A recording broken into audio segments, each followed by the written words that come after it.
My channel. आज हम आलू के कोफ्ते बनाएंगे। बनाना बहुत ज़्यादा आसान है और है भी बहुत लजीज। तो देखते हैं कि ये कैसे बनाते हैं। सबसे पहले हमने आलू जो है वो बॉईल कर लिए हैं। ये तकरीबन हाफ केजी है। इसको बॉईल करके ठंडा कर लिया है और अब इसको मैश कर लेंगे अच्छे तरीके से।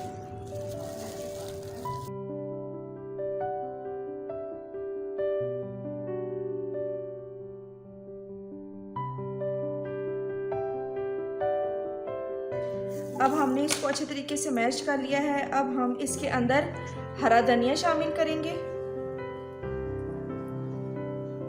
कॉर्न फ्लोर शामिल करेंगे, नमक 1 खाने का चम्मच, लाल मिर्च 1 खाने की चम्मच। इन तमाम अशिया को हम अच्छे तरीके से मिक्स कर लेंगे। पानी वगैरह डालने की ज़रूरत नहीं है क्योंकि आलू के अंदर मॉइस्ट होता है, तो ये अच्छे से गूंदा जाएगा। अब ये अच्छे तरीके से हमने गूंद लिया है। अब इसको रेस्ट देंगे 15 मिनट के लिए। उसके बाद हम कोफ्ते बनाएंगे।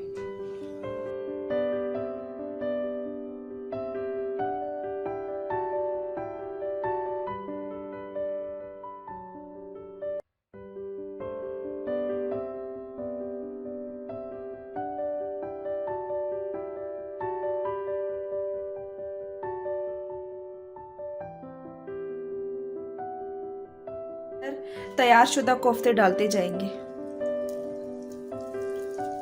इनको चम्मच के साथ हिलाना नहीं है, बल्कि कढ़ाई को ऐसे गोल गोल घुमाना है ताकि ये दोनों साइड से गोल्डन ब्राउन हो जाए। और आंच जो है वो मीडियम रखनी है।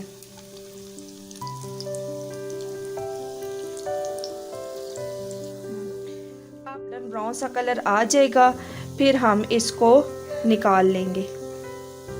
माशाल्लाह से अब इनका बहुत ही प्यारा सा खूबसूरत सा कलर आ गया है, क्योंकि हमारे आलू जो है वो ऑलरेडी कुक हैं। इनको हमने बहुत ज़्यादा ब्राउन नहीं करना।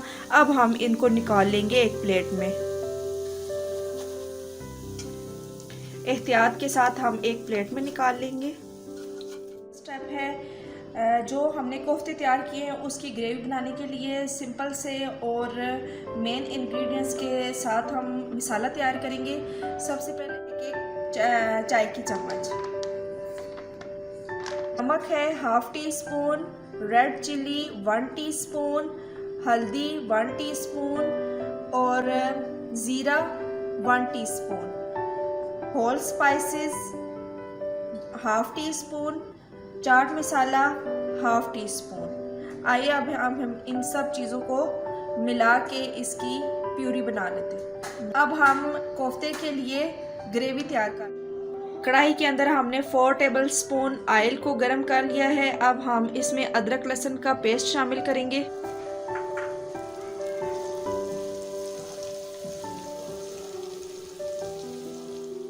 शामिल करेंगे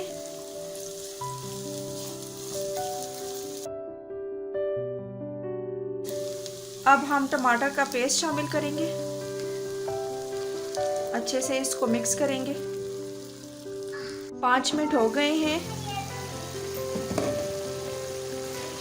इसको अब अच्छे तरीके से मिक्स करेंगे। अब हम तमाम स्पाइसेस जो हैं वो हम इसमें डाल देंगे। तमाम स्पाइसेस शामिल कर लेंगे।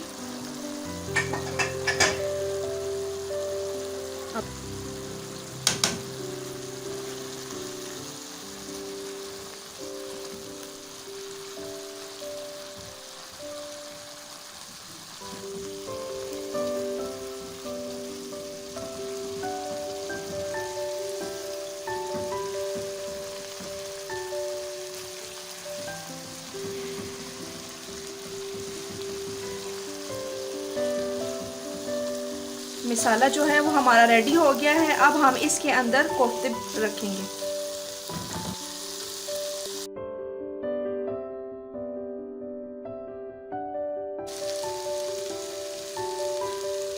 बस थोड़ा सा अब हम इसके अंदर पानी शामिल करेंगे। 1 गिलास हमने पानी शामिल किया है। अब हम इसको ढककर रख देंगे 15 मिनट के लिए। मिनट के बाद ये देखें हमारा कोफ्ते वाला जो ग्रेवी वाला सालन था वो तैयार हो गया है। बहुत ही खूबसूरत और मज़ेदार इसकी लुक है। तो अब हम इसके ऊपर गरम मसाला आधा खाने का चम्मच गार्निश के लिए और थोड़ा सा हरा धनिया शामिल करेंगे। हरा धनिया शामिल कर लिया है। अब हम इसको डिश आउट करते हैं। तो आप भी इस रेसिपी को ज़रूर ट्राई कीजिएगा, बहुत ही मज़ेदार और लजीज बनती है। अल्हम्दुलिल्लाह हमारे कोफ्ते मज़ेदार तैयार हो गए हैं और बहुत ही आसान रेसिपी है। आप ज़रूर इसको ट्राई कीजिएगा और मेरे चैनल पर अगर नए हैं तो सब्सक्राइब कर लें, लाइक करें और शेयर करें। मुझे अपनी दुआओं में याद रखें। अल्लाह हाफिज़।